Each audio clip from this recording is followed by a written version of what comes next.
కుసుమహర కుసుమహర కుసుమహర శ్రీ కుసుమహరనాథుని పాదపద్మములకు నా హృదయపూర్వక ప్రణామములు. పత్రావళి సభ్యులందరికీ నా నమస్సులు. నా తల్లిదండ్రులకి నా నమస్సులు. నా పేరు మాధవి, నెల్లూరు నుండి. ఈరోజు పాగల్హర్నాథ్ పత్రావళిలోని 3లో 1లో 56వ లేఖను చర్చించుకుందాము. ఈ లేఖ శ్రీ రసిక్లాల్డే మహాశయులు గారికి మన హరప్రభువు వ్రాసినారు. ముందుగా రసిక్లాల్డే గారి గురించి కొంత తెలుసుకుందాము. మన హరప్రభువు, ఈ రసిక్లాల్డే గారు, వీరిరువురు కూడా బాల్యంలోని స్నేహితులు. వీరు, ఈ రసిక్లాల్డే గారు కృష్ణ భక్తులు. ఈ వీరికి మన హరప్రభువు అనేక ఆధ్యాత్మిక సలహాలని అందిస్తూ వస్తున్నారు. ఈ లేఖలో మన హరప్రభువు సుమారు 4లో 1లో 5 లేఖల్ని, ఈ 3వ భాగంలో 8 లేఖల్ని వీరికి వ్రాసినారు. ఈ రసిక్లాల్డే గారు వంగ భాషలో ప్రేమ సజ్జ, రంగపాదుకాని అనే పుస్తకాలను రచించిన మహానుభావులుగా మనం చెప్పుకోవచ్చు. ఎందుకంటే వీరి యొక్క ఆ రంగపాదుకాని అంటే ఆ రెండు ఎర్రని పాదాలు అనే ఆ పుస్తకము, ఆ ప్రేమ సజ్జ అనే పుస్తకము, రెండు కూడా మన హరనాథుని మనసును దోచుకున్నవి అని చెప్పుటలో ఎటువంటి సందేహము లేదు. మరి అంతటి ఆ రసభావాన్ని పొందుతున్న ఆ రసిక్లాల్డే గారికి మన హరప్రభువు ఎంత చక్కటి ఆధ్యాత్మిక సందేశాలను అందించినారుగా మనం చెప్పుకోవచ్చు. ఇక ఈ లేఖలో వారికి అందించిన ముఖ్యాంశాలు ఏమున్నాయి అని చూస్తే, జీవి యొక్క పరిణామ అవస్థ అంటే జీవుల పరిణామ అవస్థ ఏంటి, ఈ ప్రపంచం ఒక ఇంద్రజాలిక భవనము, ఇందులోకి వచ్చిన జీవులన్నీ కూడా నటించాలి అన్న విషయాన్ని జ్ఞప్తికి తెస్తూ, నాటకానికి నాటకకర్త ఏ విధంగా తన స్క్రిప్టును తయారు చేసుకొని నాటకాన్ని పోషిస్తాడో, అదేవిధంగా ప్రభువు ఈ సృష్టి అనే నాటకరంగంలో జీవులకి పాత్రలను ఇచ్చి, వారి పాత్రలను వారు చక్కగా పోషించేందుకు నిమిత్తమై ఆ రసమయుడైన ఆ పరమ ప్రభువు అనేక రకాలుగా శ్రమ కోర్చి ఆయా జీవులపై సమదృష్టిని నిలిపి, తద్వారా ఈ నాటక రంగాన్ని రక్తి కట్టించేందుకు చేసే ప్రయత్నాన్ని చాలా చక్కగా మన హరప్రభువు ఈ లేఖలో వారికి తెలియజెప్పారు. ఇక లేఖలోనికి వద్దాము. సోదరా రసిక్ అనంటూ, నీ జాబు నాకు మత్తెక్కించింది, నాలో భావ ప్రకోపాన్ని రేకెత్తించింది అని అంటున్నారు బాబా. అంటే జాబు అని అంటే అక్కడ రసిక్లాల్డే గారు వ్రాసిన ఉత్తరములోని విషయాలు మన హరప్రభుని మనసుకు బాగా పట్టినాయి అనేసని అంటున్నారు. అంటే బాగా మనసుకి ఎక్కితేనే కదా మత్తెక్కించినట్టు అనే మాటని ఇక్కడ ప్రభు వాడారు. అందుకే నాలో భావ ప్రకోపము అనేది వచ్చిందయ్యా అనేసని అంటున్నారు బాబా. అంటే నీ జాబులోని విషయాలు నాలో ఎంతటి భావాలని రేకెత్తించాయో చూడు అనేసని అంటున్నారు. తర్వాత బాబా అంటున్నారు, ఈ జగత్తులోని ప్రతి పశు పక్షి క్రిమి కీటక పతంగము అన్నీ కూడా ఆ ప్రాణవల్లభుని ఇంద్రజాలిక భవనంలో నృత్యము చేసేందుకు, ఆటలాడేందుకే వచ్చాయి. అవి అన్నీ కూడా కేవలం ఆటలాడేందుకు మాత్రమే వచ్చాయి అనేసని ప్రభు చెప్తున్నారు. అంటే దీనికి ఒక చిన్న దృష్టాంతం మనము చెప్పుకుందాము. భాగవత ఘట్టంలో చిత్రకేతోపాఖ్యానంలో నుంచి ఒక చిన్న ఘట్టం మనము ఇక్కడ చెప్పుకుంటాము. చిత్రకేతుడు సూరసేన రాజ్యాధిపతి.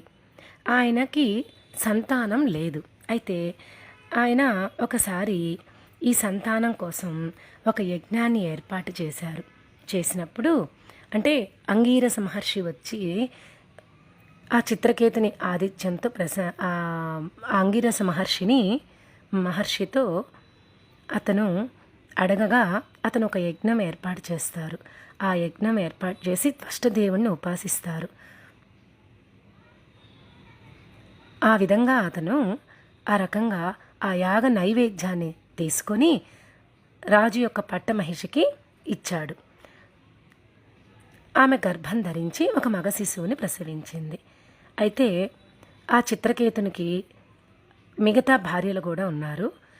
వారి యొక్క ఈర్ష్యకు కారణమైంది ఈ విషయము. అందువల్ల వారు ఏం చేశారు, విషప్రయోగంతో ఆ శిశువుని సంహరించారు. తద్వారా చిత్రకేతుడు దుఃఖంతో కృంగిపోతూ ఉన్నారంట. అప్పుడు ఆ సమయంలో అంగీరసుడు నారదునితో కలిసి అక్కడికి వచ్చారంట. వస్తే చిత్రకేతుడిని ఓదార్చారు.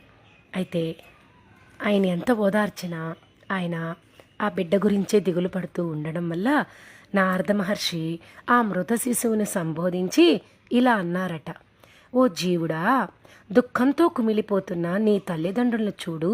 నీ దేహంలోనికి ప్రవేశించి సుఖాలను అనుభవిస్తూ రాజ్యాన్ని ఏలుకో అన్నారట. అంటే అప్పుడు ఆ ఆత్మ బదులు పలికింది ఈ రకంగా. ఏమనిందంటే ఏ పుట్టువులో వీరు నాకు తల్లిదండ్రులు? కర్మబలం వల్ల జీవులు దేవతల జాతిలోనో మానవ జంతు జాతుల్లోనో పుడుతున్నారు. జీవునికి పుట్టుకకు నిజంగా సంబంధము లేదు. ఆత్మ అనేది అనంతమైనది, అవ్యయమైనది, జన్మ లేనిది. అది రాగద్వేషాలు లేని సాక్షి. దానికి పాపపుణ్యాలు లేవు, కర్మఫలం లేదు అని చెప్పిందంట ఆ జీవి. మరి ఆ విధంగా కర్మఫలాలు లేని, పాపపుణ్యాలు లేని ఆ జీవి గురించి ఇక్కడ ప్రభువు ఈ లేఖలో చాలా చక్కగా చెప్తున్నారు. నాయనా, ఈ జగత్తులో ఉండే పశు, పక్షి, కీటకం, క్రిమి అన్నీ కూడా ఆ ప్రాణవల్లభుని గారడి గృహంలో నాట్యమాడటానికి వచ్చాయి. దీనిని మనం బాగా గమనించాలి అనేసని తెలుపుతున్నారు. ఎందుకంటే అందరము కూడా ఇక్కడ మనం ప్రతి ఒక్కరము చేసే తప్పిదాన్నే ప్రభువు ఇక్కడ చెప్తున్నారు. ఇంద్రజాలిక భవనంలో ఆడేందుకు వచ్చాయి అనేసని. మరి ఈ భవనమే, ఈ బ్రహ్మాండమే ఇంద్రజాలిక భవనంతో పోల్చారు. దాన్ని మనం గమనించాలి. ఇంద్రజాలిక భవనంలో ఉన్నప్పుడు ఇవన్నీ కూడా, ఇంద్రజాలిక భవనం అంటేనే మనకు గుర్తుకు రావాల్సింది ఏంటి? ఇంద్రజాలికము అనంటేనే ఇప్పుడు ఉన్న ఈ వస్తువు మరలా ఇంకొక వస్తువుగా రూపాంతరం చెందుతుంది. అంటే ఈ వస్తువు ఇక్కడ శాశ్వతంగా ఉండదు అనే విషయం మనకు గుర్తుకు రావాలి కదా. అదే బాబా ఇక్కడ ఇంద్రజాలిక భవనము అనేసని హెచ్చరిస్తున్నారు. చూడండి, ఇంద్రజాలిక భవనంలో ఏది కూడా శాశ్వత రూపములో ఉండదు. ఇప్పుడు పక్షిగా ఉన్న జీవి మరుసారి ఒక క్రిమిగానో, కీటకంగానో లేదా మానవ రూపంగానో ధరించవచ్చు, రావచ్చు, మారవచ్చు కదా. అందుకే ఈ జీవులన్నీ కూడా ఈ జగత్తు కోసం జగత్కర్త సృష్టించిన ఈ జీవులు ఇవన్నీ వాటి వాటి పాత్రలని పోషిస్తూ ఉంటాయి అన్న విషయాన్ని మనము సదా మననం చేసుకుంటూ ఉండాలి అనే విధానంలో బాబా ఇక్కడ ఈ రకంగా చెప్తున్నారు. నాయనా చూడు, ఈ నాటక రంగంలో కొందరు రాజుగా, కొందరు వ్రజగా, కొందరు ఋషి, ముని, దండి, స్వామి, పరమహంసగా, మరికొందరు మర్కటంగా, సునకంగా, త్రాగుబోతుగా పాత్రల్ని ధరిస్తూ ఉన్నారు. కనుక ఆయన ఆ పరమప్రభువు అన్నీ గమనిస్తూ ఉన్నాడు.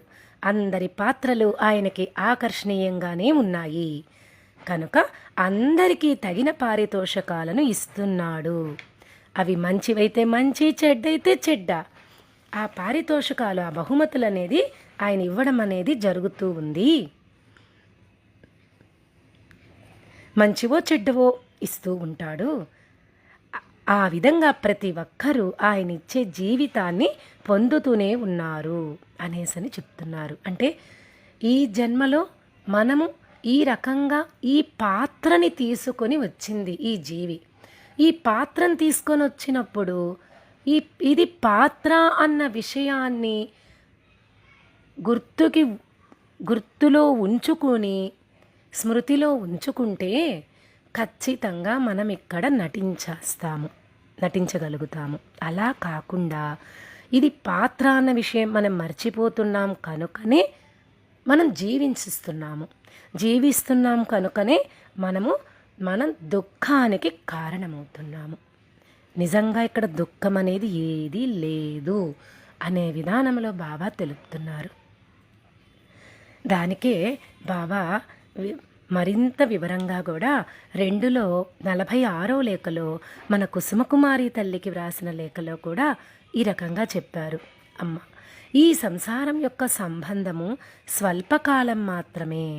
చూడు, పూర్వజన్మల్లో నీవు ఎన్నోసార్లు క్రొత్త రూపాలలో ఈ ప్రపంచంలోనికి వచ్చావు. ఒకసారి పురుషుడిగా, ఒకసారి స్త్రీగా, ఒకసారి పశువుగా, ఒకసారి పక్షిగా, ఈ విధంగా వేర్వేరు రూపాల్లో ఈ ప్రపంచంలోనికి వచ్చావు. అప్పుడు నీకు గృహము, కుమారులు, కుమార్తెలు, భార్య, భర్త, తండ్రి అందరూ కలిగారు. కానీ వారిప్పుడు ఎక్కడున్నారు? వారిని గురించి ఇప్పుడు నువ్వు ఒక్కసారైనా అనుకోవడం లేదు కదా అనేసని చెప్తూ, అందుకే రసిక్లాల్ డే గారికి కూడా 444వ లేఖలో కూడా ఈ రకంగా చెప్పారు బాబా. అందుకే ఈ జీవించడము అనేది, ఈ మరణించడం అనేది రెండు మిథ్యే అనేసని తెలిపారు. ఎందుకంటే ఇది కేవలం ఒక నాటక ప్రసారం మాత్రమే. ఒకసారి ఒక పాత్రలో, మరొకసారి ఇంకొక పాత్రలో, అంత మాత్రమే. అందుకే వీటినే మనము జీవిత మరణాలని పిలుస్తున్నాము. వాస్తవికంగా జీవిత మరణాలనే భయంకర వస్తువు అసలు ఈ జగత్తులో లేనే లేదు. ఇది కేవలం ఒక క్రీడారంగము, ఇది ఖేల అనే విషయాన్ని బాబా మనకు అనేక రకాలుగా తెలపడం అనేది జరిగింది. మరలా కూడా 451వ లేఖలో కూడా బాబా మనకు ఈ రకంగా చెప్పారు. ఇలాంటి మోహిని మోహన్ దారికి రాశారు. ఆ లేఖలో ఇలా తెలుపుతున్నారు, నాయనా, ఇలాంటి బొమ్మరిళ్లలో అనేకసార్లు మనం బొమ్మలతో ఆడుతూ వచ్చాము. ప్రతిసారి తల్లి, తండ్రి, భార్య, పుత్రులు, పుత్రికలు, తమ్ముళ్ళు, బంధువులు ఇత్యాదిని పొందాం కదా. కానీ సమయం అయిపోగానే ఇక్కడ మనం అందరినీ వదిలిపెట్టి వెళ్ళిపోతున్నాము. ఇప్పుడు మనం పొందాము. మరలా మనం సమయం వచ్చినప్పుడు వదిలి వెళ్ళాలి. కనుక వారు మనల్ని మర్చిపోతారు, మనము వారిని మర్చిపోతాము. ఎట్టి పరిస్థితుల్లోనూ కృష్ణుడు మనల్ని మర్చిపోడు, ఎల్లప్పుడూ గమనిస్తూనే ఉంటాడు అనే విషయంగా చెప్తూ, ఈ రకంగా రసిక్లాల్ డే గారికి కూడా ఈ పునర్జన్మ విషయాన్ని ఈ విధంగా మన హరప్రభు తెలిపారు. అలాంటి ఈ విధంగా ఆయన వద్ద ఎవరైనా తమ కొరతల్ని తీర్చుకోలేకపోయిన వారు ఉన్నారని నేను చెప్పలేను. అలాంటి వారిని నేను ఎరుగను.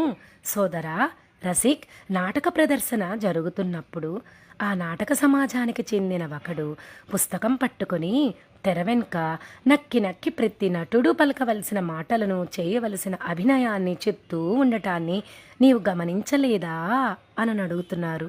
నిజమే కదా. ఇప్పుడు సాధారణంగా ఒక నాటక రంగంలో ఆ నాటకకర్త అయిన ఆయన ఆ స్క్రిప్ట్ తయారు చేసినప్పుడు ఆ నాటకాన్ని ఏ విధంగా తను రక్తి కట్టించాలో ఆ విధంగా ఆ నాటకంలో నటించే ఆయా పాత్రలకి ఆ తెర వెనుక ఉండి ఆ డైరెక్టరు వారికి ఆ విధంగా చెయ్యి, ఈ విధంగా చెయ్యి అని చెప్పేసి అని అంటూ ఒక్కొక్కసారి వారికి వారి యొక్క డైలాగులు గుర్తు రాకపోతే కూడా తెర వెనుక నుండి అందించడం చేస్తూ ఏదో ఒక రకంగా ఆ నాటకాన్ని మంచిగా రక్తి కట్టించాలనే ఉద్దేశంతో ఆయన ఎంతో పాకులాడుతూ ఉంటాడు. అది మరి గమనించలేదా అనేసని బాబా అడుగుతున్నారు. అంటే ఇక్కడ మనం గమనించాల్సిందేంటి, ఇది ఈ ప్రపంచం అనేది ఒక నాటక రంగమని, ఈ నాటకంలో మనమందరము పాత్రధారులము అని, మరి ఈ పాత్రని మనం తీసుకొని వచ్చినప్పుడు ఈ పాత్రకి తగినట్లుగా తగిన న్యాయం మనం చేస్తున్నామా లేదా అన్న విషయాన్ని సదా గమనిస్తున్న ఆ పరమ ప్రభువుని మనం గమనించగలగాలి, తెలుసుకోగలగాలి అని బాబా ఇక్కడ చెప్తున్నారు.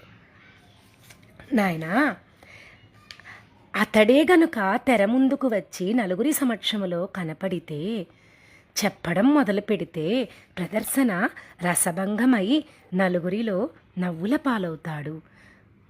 నిజమే కదా. తెర వెనుక ఉన్న ఆ డైరెక్టరు డైరెక్ట్గా ఈ నాటకం జరిగేటప్పుడు వచ్చి వారికి కనిపిస్తే మరి రసాబస అయిపోతుంది కదా నాటకం అంతా కూడా. అదే విధానంలో మన కాలాచంద్ కూడా, అంటే మన కాలాచంద్ అనేసి బాబా ఇక్కడ ఎంత ప్రత్యేకంగా తెలుపుతున్నారో చూడండి. నల్లని చందమామ అనేసని. నిజంగా దీన్ని మనం ఒక్కసారి ఆలోచిస్తే ఆ నలుపు దుఃఖానికి హేతువు.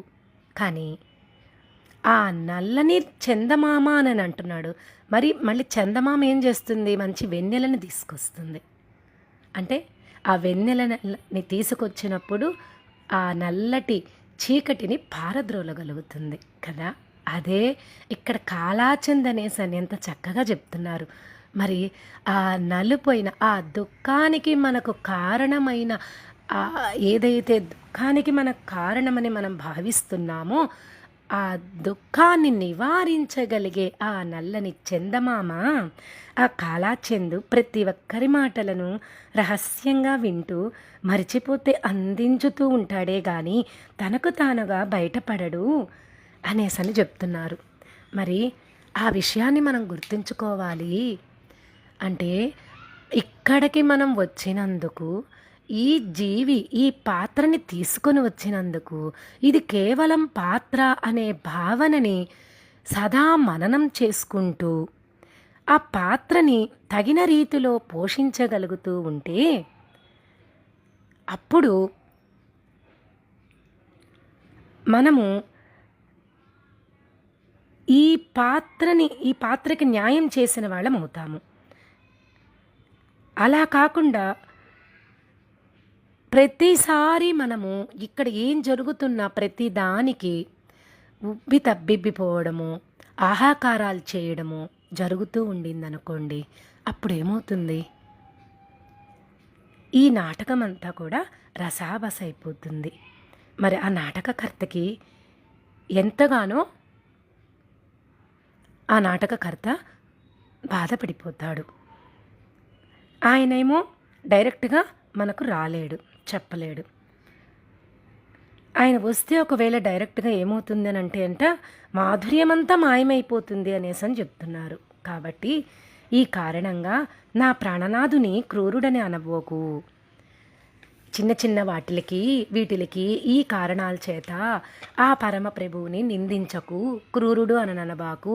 ఆయన అంత నిష్ఠూరుడు కాదు, ఆయన మనకి ఎంతో మేలు చేస్తున్నాడు అనే విధానంలో బాబా వారికి చెప్తూ మనకు కూడా గుర్తు చేస్తున్నారు, తెలియచెప్తున్నారు. ఇవన్నీ కూడా మనము చక్కగా మననం చేయవలసిన అంశాలు. అందుకే మన పాత్రలను మనం చక్కగా సరిగా నటిస్తే ఆయన ఆనందానికి అవధులే ఉండవు అని అంటున్నారు. ఆయన వచ్చిందే మనల్ని ఆనందపరిచేదందుకు, మనల్ని నిత్యం ఆనందంలో ఉంచేందుకు నిమిత్తమే ఆయన వచ్చాడు. మరి మనం ఆనందంగా ఉంటేనే కదా ఆయన్ని మనం ఆనందంగా ఉంచగలుగుతాము. కాబట్టి మనం ఆనందంగా ఉండడము అని అంటే ఏంటి అని అంటే మన పాత్రలని మనం చక్కగా సరిగా నటిస్తే అనేసి చెప్తున్నారు. అంటే ఇక్కడ నటిస్తే అన్న పదాన్ని మనము సదా మననం చేయాలి. కానీ మనం అందరం ఏం చేస్తున్నాం? జీవిస్తున్నాము. ప్రతి వస్తువు, ఇక్కడ ఉన్న ప్రతి వస్తువు మీద మనం ఏమంటున్నాం? ఇది నాది, ఇది నేను చేశాను అనే భావనే మనము నింపుతూ వస్తున్నాము.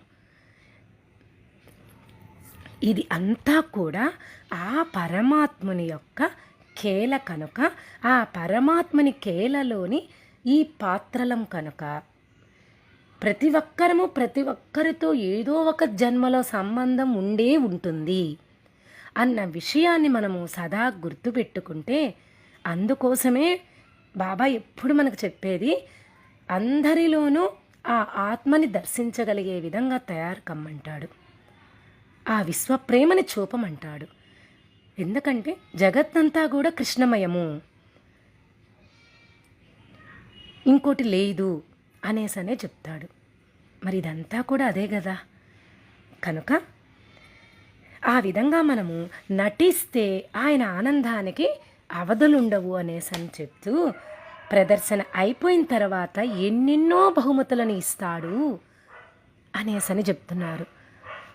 నిజంగా ఇది ఒక నాటక రంగము అని మనకు స్ఫురణలో ఉంటేనే కదా మనం నటించగలుగుతాము. మరి మనం చక్కగా నటిస్తేనే కదా మనకు ఆ బహుమతి అనేది మనం అందుకోగలుగుతాము. ఆ పరమప్రభువుని వద్ద నుండి బహుమతిని మనం అందుకోవాలి అని అంటే ముందు అసలు ఇది మనకు ఒక నాటక రంగమని, ఇందులో మనం చక్కగా మన పాత్రని మనము మన పూర్తిగా చక్కగా నటించాలి, ఆ పాత్రకి తగిన న్యాయం చేయాలి అని మనం అనుకుంటే ఆ బహుమతిని ఇస్తాడంట.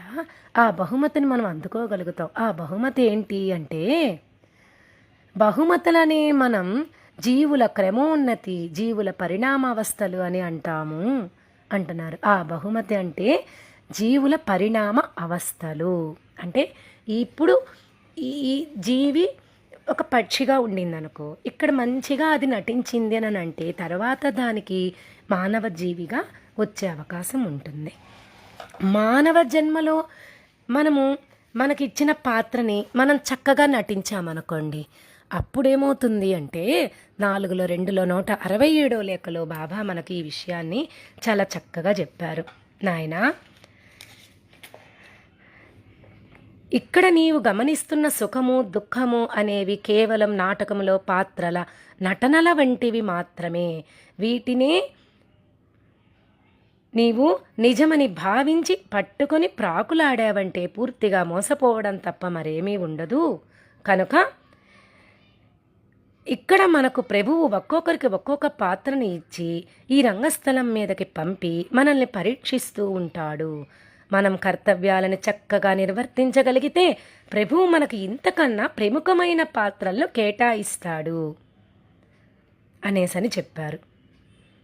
అలా కాకపోతే మన విధిని మనం సరిగా నిర్వహించలేకపోయామనుకోండి, అంటే ఏం చేస్తున్నట్టు, ఇక్కడ ఇచ్చిన పాత్రని నటించకుండా జీవించామనుకోండి, ఇది నాదే, ఇక్కడ వాళ్ళు నా వాళ్లే అన్న భావన ఎక్కువైపోయి మనము బాధ్యతతో లేకుండా బంధనంతో బిగుసుకుపోయినామనుకోండి, అప్పుడు ఏమవుతుంది, ఆ పాత్రకి మనం సరిగా న్యాయం చేసిన వాళ్ళం కాము. అంటే సపోజ్ ఇప్పుడు ఆ పాత్రలో మనకు కొంచెం కష్టాలే ఉంటాయి.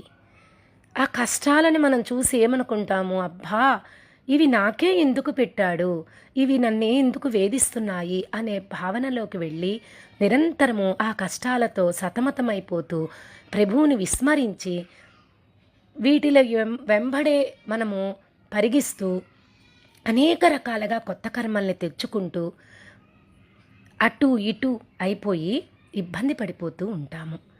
మరి మనకిచ్చిన పాత్ర అని అనుకొని ఆ కష్టాన్ని కూడా మన ప్రభు ప్రసాదంగా మనకిచ్చాడు అనే భావనే ఉండిందనుకోండి, అప్పుడు సదా ఆ కష్టాన్ని అనుభవించే ఆ సమయం అంతా కూడా మనము ఆ ప్రభువుని స్మరిస్తూ ఆ ప్రభుని తోడుగా ఉంచుకొని ఆ ప్రభునితో మాటలాడుకుంటూ ఆ కష్టం నుంచి మనము గట్టెక్కగలుగుతాము.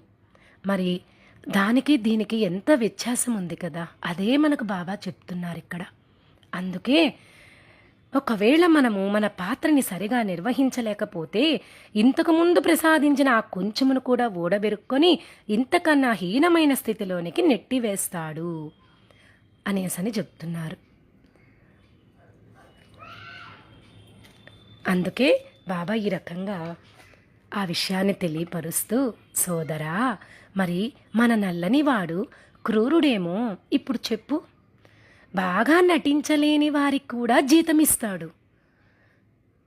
అంటే ఖచ్చితంగా మన హరప్రభువు, మన పరమ ప్రభువు మన మీద దయ చూపిస్తాడు, దానిలో ఎటువంటి సందేహం లేదు అనేసని చెప్తున్నారు. నటించలేని వారికి కూడా జీతం ఇస్తాడు అంటే దయ ఉంటుంది. ఎప్పుడు కూడా మన ప్రభువు వద్ద నుండి మనకు దయ ఎటువంటి పరిస్థితుల్లో తగ్గదు.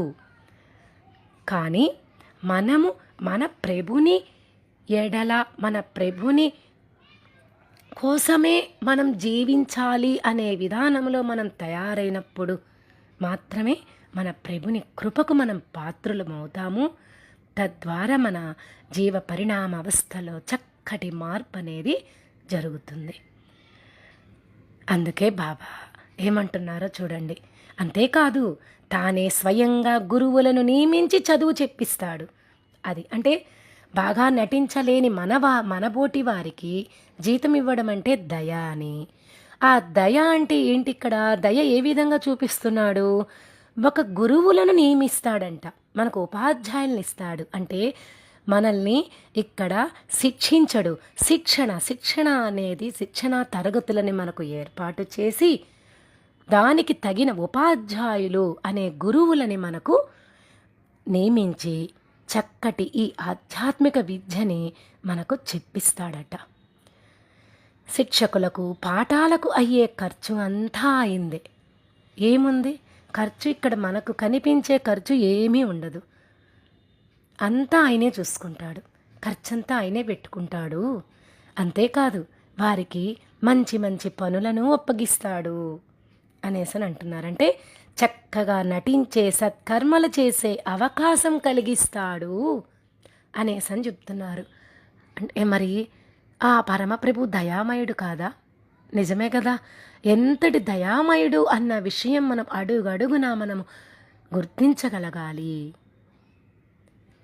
మరి అంతటి చక్కటి గురువులను మనకు పెట్టి నియమించి మనకు పాఠాలు నేర్పిస్తున్నాడు అని అంటే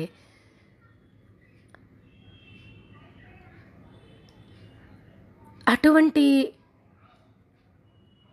ఆ సత్కర్మలు చేసే అవకాశం కూడా మనకు కల్పిస్తున్నాడు అన్నప్పుడు వీటన్నిటినీ కూడా మనము చక్కగా వినియోగించుకోవాలి.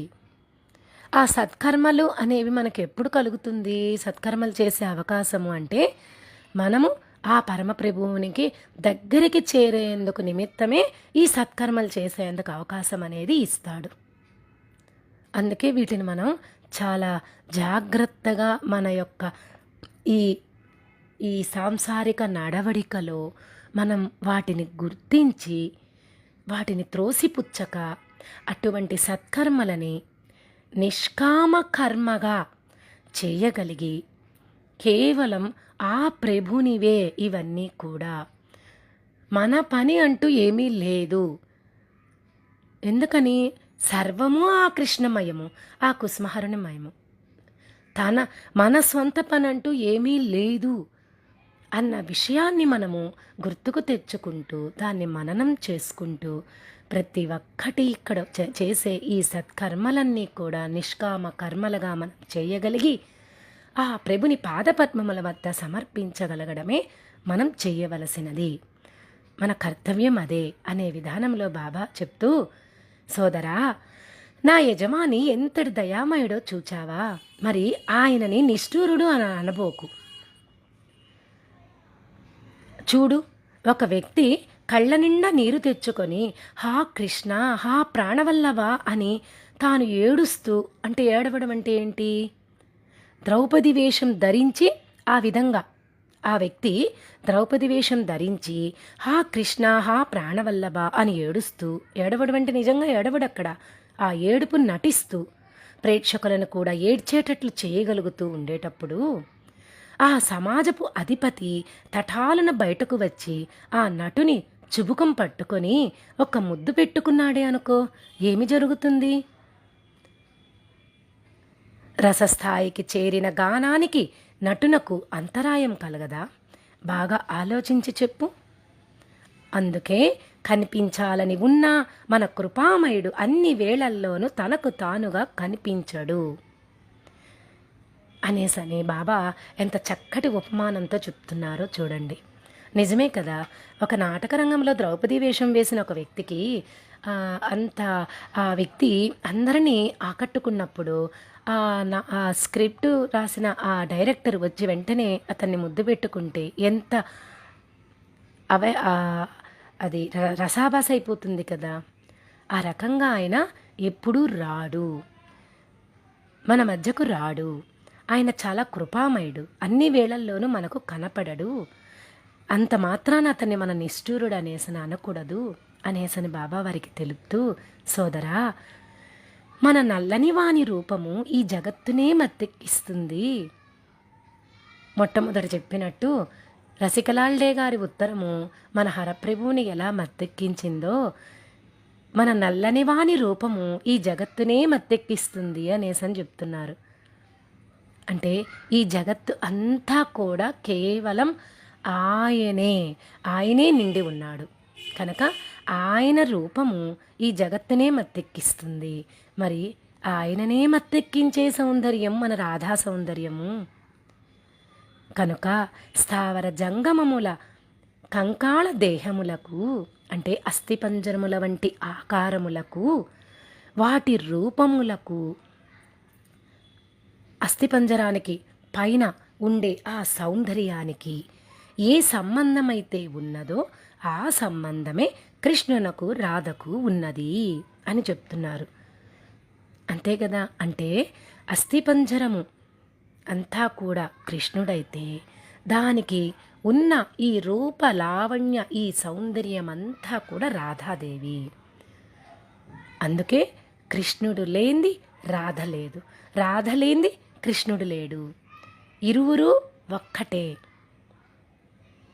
అనే విషయాన్ని తెలియపరుస్తున్నారు. అందుకే సృష్టిలో స్వయంగా వ్యక్తమవుతున్న అన్ని రకాల సౌందర్యము నా రాధయే. ఉండేది కేవలం ఒక్కటే, ఇక్కడ అన్ని రకాలు లేవు అని అంటున్నారు. అందుకే మొట్టమొదటే చెప్పేశారు బాబా, ఈ జగత్తులోని ప్రతి పశు పక్షి క్రిమి కీటక పతంగం అన్నీ కూడా ఆ ప్రాణవల్లభుని భవనములో ఆటలాడేందుకు వచ్చాయి. దీన్ని మనం గమనించమనేసని నొక్కి నొక్కి చెప్తున్నారు. మరి పక్షి లోపల ఉన్న ఆ జీవి, మానవ శరీరం లోపల ఉన్న జీవి, అన్ని జీవులు ఆయన సృష్టించినటియే, ఆయన నుండి వచ్చినవే. పైన ఉన్న సౌందర్యాలు ఒక్కటే మార్పు, రూపాలొక్కటే మార్పు. కాబట్టి కృష్ణుడనే దేహాన్ని, ఆకారాన్ని తనకుగా తాను చుట్టవేసుకొని ఆశ్రయించుకొని ఈ విశ్వాన్ని అంతటినీ తన దివ్య సౌందర్యంతో మన రాధ నింపివేస్తున్నది అని చెప్తున్నారంటే ఇక్కడ మనం గమనించాల్సిందేంటి? మనందరము జీవులమే కనుక ఈ జీవికి కేవలం ఆ జీవి ఆ పాత్రని పోషించేందుకే ఆయా దేహాలను తీసుకొని వచ్చింది. కాబట్టి ప్రతి దానిలో ఉన్న ఆ జీవిని మనం చూస్తూ ఈ ప్రకృతిని ఆస్వాదిస్తూ ఆ యొక్క ఆనందాన్ని మనము ఆస్వాదించాలి అన్నట్లుగా బాబా ఇక్కడ చెప్తున్నారు. తమ్ముడు, ఆ రూపసాగరాస్వాదనం ఆయా వ్యక్తులు తెచ్చుకున్న అనుభవము అనే పాత్రల మీద ఆధారపడి ఉంటుంది. ఇది చక్కగా మనమందరం గుర్తుపెట్టుకోవాలి. నిజంగా ఈ జన్మకి ఈ పాత్రను మనకి ఇచ్చాడు అని అంటే కేవలం మనం తెచ్చుకున్న అనుభవము అనే దాని మీదే మన పాత్ర ఆధారపడి ఉంది. అందుకే బాబా ఎప్పుడు కూడా అదే అంటారు, ఈ జన్మలో మనం ఈ రకంగా ఈ పాత్రని తీసుకున్నాము అని అంటే కేవలం మనం ముందు పూర్వపు కర్మల ఆధారంగా మనం ఈ జన్మని తీసుకొని వచ్చాము. కాబట్టి ఈ జన్మలో ఎవరు ఎలాంటి పాత్రను తెచ్చుకుంటారో ఆ సముద్రములోని జలాన్ని ఆ పరిమాణంలో గ్రహించగలుగుతారు. ఇది రససముద్రము. మరి రససముద్రుడు, ఆ రససముద్రుల్లో నుంచి వచ్చిన మనము ఎంతవరకు తెచ్చుకోగలుగుతామో అంతవరకే మనం గ్రహించగలుగుతాము. కాబట్టి ఆ సౌందర్యాన్ని ఆస్వాదించే విషయంలో కూడా ఇదే నియమమని గ్రహించు సోదరా అనేసని అంటున్నారు. నా ఎదురుగా ఉన్న ఉత్తరములోని చోటు పూర్తయింది. భావోద్రేకపు ప్రవాహము పరవళ్ళు త్రొక్కుతూ ఉంది. కానీ ఏం చెయ్యను, ఇక ఆపక తప్పదు. ఆపుతున్నాను. ఈ విషయాల అన్నింటినీ గూర్చి శ్రద్ధగా చింతన చేసి గ్రహించు అనేసని చెప్తున్నారు. అంటే ఈ విషయాలన్నింటినీ అనంటే బాబా ఈ లేఖల్లో వీరికి రాసిన ఈ లేఖలన్నింటిలోని ఈ విషయాలన్నింటినీ కూర్చి శ్రద్ధగా చింతన చేయమని చెప్తున్నారు. ఎప్పుడైతే మనము చింతన అనేది చేయడం అనేది అలవర్చుకుంటామో, అంటే ఈ ఆధ్యాత్మిక సందేశాలన్నింటినీ చింతన చేయగలిగితే అసలు ఆ విషయం అనేది మనకు బోధపడుతుంది. కేవలం చింతన వల్లనే మనలోని ఆలోచన అనేది మారుతుంది. మన ఆలోచనల్లో మార్పు అనేది వస్తుంది. తద్వారా ఈ చింతన వల్ల భావ సౌందర్యము అనేది మనకు అలవరుతుంది. మరి అటువంటి భావ సౌందర్యాన్ని మనం పెంపొందించుకున్నప్పుడు మాత్రమే కదా మనం మన హృదయాన్ని చక్కగా అలంకరించుకోగలుగుతాము. మరి అటువంటి భావాలతో మనం ఎప్పుడైతే మన హృదయాన్ని అలంకరించుకుంటామో అప్పుడే ఆ హృదయనాథుడు ఆ అలంకరణకు ముగ్ధుడవుతాడు అనే విషయంగా ఈ లేఖని మన హరప్రభు వీరికి తెలియచెప్తూ ఈ లేఖని పూర్తి చేశారు. నీవాడే అయిన హరనాథనంటూ ముగించారు. జై కుస్మహరా.